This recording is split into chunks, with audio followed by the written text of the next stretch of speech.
on the did not participate list yesterday. Also, Sammy Watkins was listed as did not participate. LaShawn McCoy and Tyreek Hill are both limited. So not good news for the Chiefs. So they are really struggling to get an offensive line together at this point in time, and I think they are well aware that they are struggling up front there. Obviously, they're coming off of a somewhat surprising loss to the Colts last weekend, where the Colts really seem to have their number. They seem to figure them out. So that's something the Texans, I'm sure, will be looking to lean on coming into this week. The Texans only did not participate was Greg Manx, defensive lineman, but he's a backup.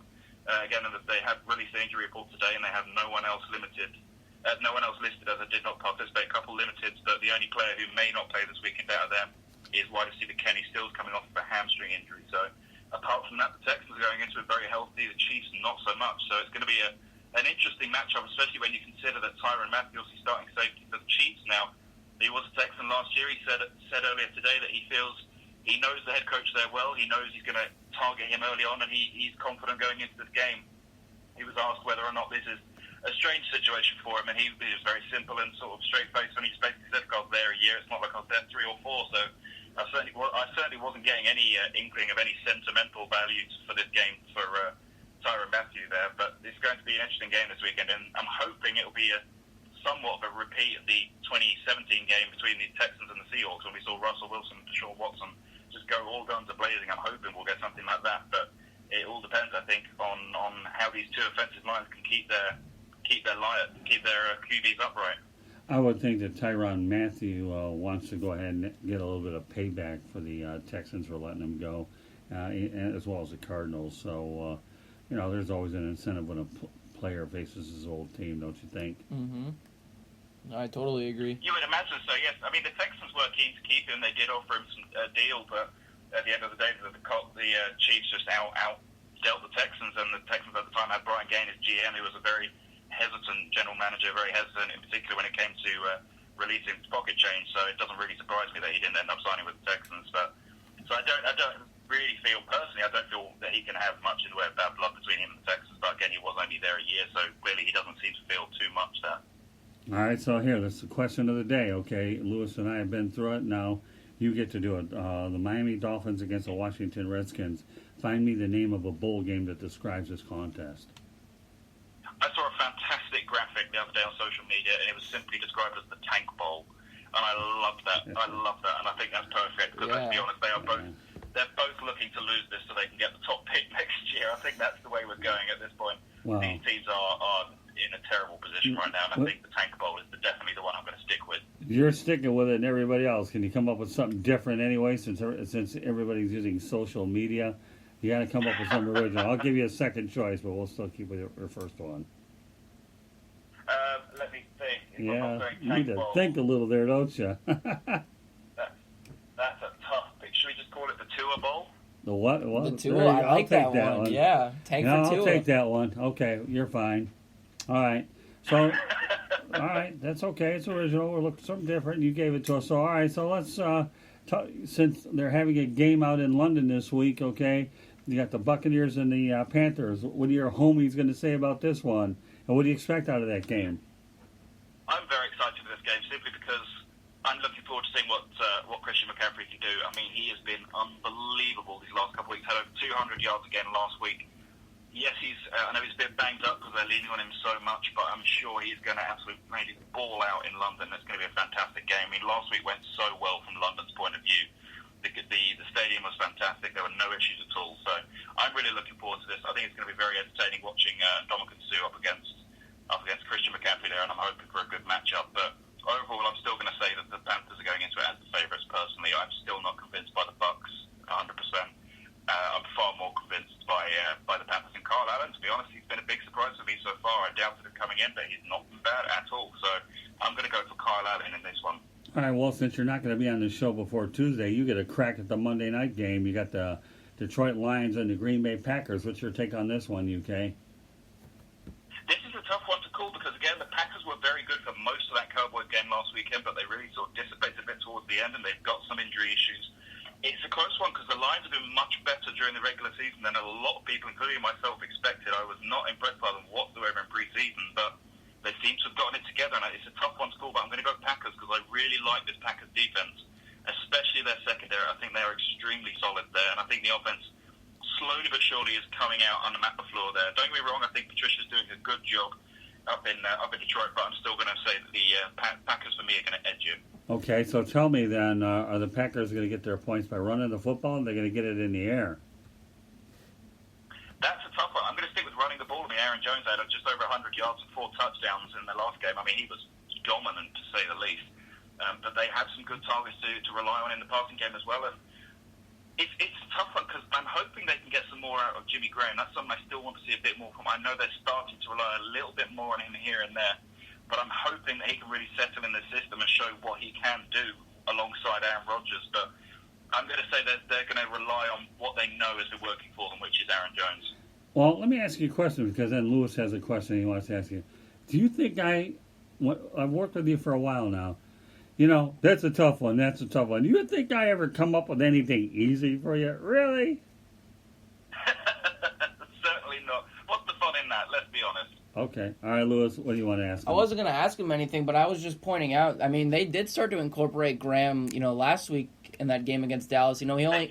Rodgers targeted him 3 times, but, 41 yards, not great. It is the second most yards in a game this year. He did have 62 week 3, but I believe that was on like 4 or 5 catches. But, I mean, I think Aaron Jones could probably be your dual threat. You're going to be going to him a lot. Last week he had 182 total yards, 107 on the ground, but 75 in the air. That was the most to any receiver that Rodgers threw to on Sunday. So, I mean, if Aaron Jones cannot show that he's more than a one-trick pony for this last week against Dallas, I mean, he could be lethal, man. He could be a Pro Bowl caliber kind of back.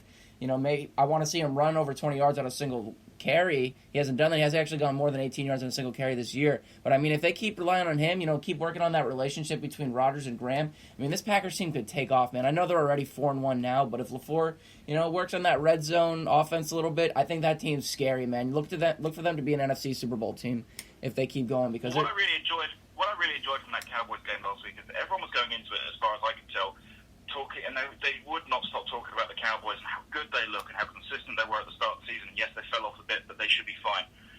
If you compare the sidelines, that's what really jumped out to me. The Cowboys were silent for the majority of that game. Yes, they did come back and they did a decent job in the fourth quarter, but for the most part, there was no communication, nothing. Then you look at the Packers, and the camaraderie and the communication among that team looks fantastic. There's so much excitement on the sidelines. There's so much excitement among those teammates, and I love to see that. So I can't help but feel that you're right. I do think that they are one of the teams that perhaps we're not looking at as much as we should, because clearly they're confident in themselves and they're confident in their coach.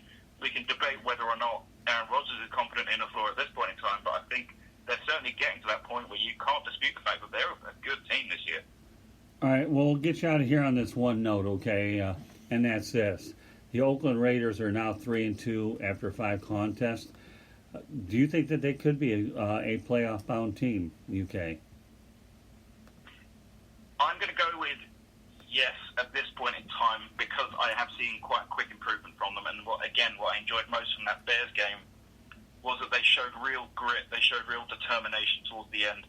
I still want to see a bit more production from them on offense, not just Josh Jacobs. I want to see more from Derek Carr and their receivers. I'd like to see them get Keelan Doss involved a little bit more, because I'm still not 100% convinced by this receiver core as it is now. But I do think how they're playing now, if they can keep improving at the rate they are now, they've got a decent chance of getting in at least as a wild card. I don't necessarily think they're going to win that division, but I think they've got a shot at a wild card spot if they can keep improving at this rate, and that is the key. And something that's going to be interesting, I think, to keep an eye on with regards to the Raiders over the coming weeks is, do they end up bringing in Jake Gruden? I saw that rumoured online that with him now going in out of Washington, are they going to bring his brother going to bring him in there? And that'll be something to keep an eye out for. And if he does, what sort of effect that would have on the offense?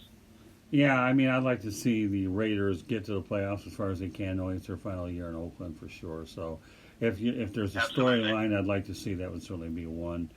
Any other game before I let you go that you'd be paying attention to the most? We got like 2 minutes to go. No, for me, I know this is predictable, but it is that Texans Chiefs game. That's the one I've been excited about this for weeks. Okay. I cannot wait. But I'll have to admit, what I'm most surprised about at this point in time, 7 minutes to go in the first quarter, it's still 0-0 between the Giants and the Patriots, which is a bit of a shock at this point in time, if I'm honest with you. But, that's... And I have to admit, I've been keeping a close... You'll be very proud of me, Scott. I've been keeping a close eye out on the Reyes Astros tonight as well, because it's my sort of hometown from home at Houston there. So I've been keeping a close eye on that. And from what I know from baseball, which is very little... You know what? Relatively promising. Anthony, promising. I will say on national radio, I am proud of you. Now I just have to get you into soccer or cricket. I will do it. Well, I have a background with soccer, but remember, I gave you an opportunity to go ahead and talk about soccer, and if it were only you, I did it. So, but that's okay. I'm impressed. So, so one other thing that just came to mind. What kind of a week do you think DeAndre Hopkins is going to have? Does he blow it up? Oh, sorry. Can you repeat that? Sure. Sorry, That's okay. What kind of a week do you think DeAndre Hopkins is going to have? I think, again, it's going to be a relatively quiet one because, and we've seen this throughout the season, teams keep underestimating the rest of that Texans receiver core, and especially throwing in the very versatile backs, especially Duke Johnson, who's a receiving threat, and the depth of their tight end group as well. They're focusing so much on Hopkins that there's so many other receivers that they're the main focus now for as far as Deshaun Watson's concerned. They'll get the ball to Hopkins. I mean, he still had 88 yards last week, but he's not necessarily getting the numbers. But it's a bit like the situation with J.J. Watt. These two superstars getting so much attention from opposing teams that everyone else is getting a little bit forgotten about, and they're the ones profiting. So I think that trend is probably going to continue. Okay, well, that's fair enough for me. So I may not like what you said, but I got to hope that Hopkins does pretty well. So, but all right, well, I'll tell you what. I'll be up in Jacksonville this weekend with Candy, so we'll give you the inside scoop on the Jaguars and the Saints. Well, here, why don't you give me your prediction on that one? Now that I talked about it real quickly. Jaguars Saints, tough one. I'm still going to have to go Saints though. Say 24-19, something along those lines. Okay. It's going to be a close one. I do like Minshew. I love what Chark's been doing this season, but there's something about even under Teddy Bridgewater. I mean, Teddy Bridgewater's looked really, really good. Okay. Well, that's okay. That's why they brought him in there. So if he doesn't become Breeze's heir apparent, at least he has some good work on tape that somebody else will sign him. So. All right, Anthony, once again, good job. Anything you want to add before we go? No, I mean, let's hope New England actually makes this game the drumming we're prophesizing it's going to be. I mean, 0-0, the first quarter's almost over. It's more than halfway done. Well, maybe exactly. Mother Nature... We could look ridiculous if this goes... Let's just say this real quick. Sony Michel's got to get it going on the ground, man. He really hasn't done that much this year. 4 carries so far tonight and just 6 yards. He's averaging 3 yards a carry this year. What's going on? But, that's a conversation for another day. He's not having the season we expected, is he? No, not at all. Well, no, we'll see what happens. I know the other subject that I forgot to mention that we will get down to second-time head coaches. Didn't get around to it today because we have a lot of things going on, but that's something we're going to be talking about soon enough. So, all right, Anthony, job well done tonight, and we will do this again on Tuesday night. Thank you, Anthony Wood. I'll be in touch. Looking forward to it. Have a good weekend. You bet. Great job. Take care. So. Thanks. You're welcome. So, what's your take of what Anthony had to say? I mean, let's focus in on the Chiefs game real quick. Sure. I mean, the biggest thing with Deshaun Watson, and I've always agreed, I mean, he's a fantastic quarterback. I mean, I'd argue he's top 12 in the league at this point.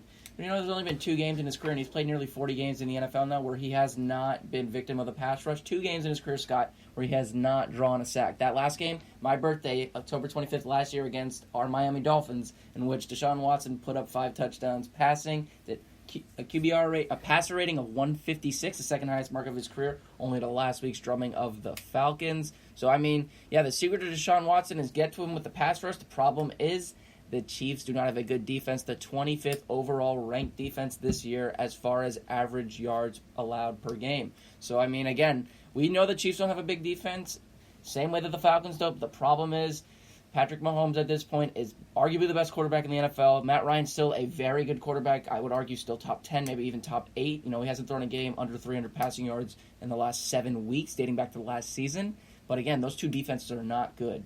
You get the 23rd ranked defense in the Falcons, 25th in the Chiefs. I just think Mahomes is better enough to offset some of those defensive woes. But yeah, I mean, if Mahomes is healthy, then honestly this game could go either way. But if Mahomes is healthy, I got Kansas City win this game. It's going to be a high-scoring game, though. Like you said, it's going to be a shootout.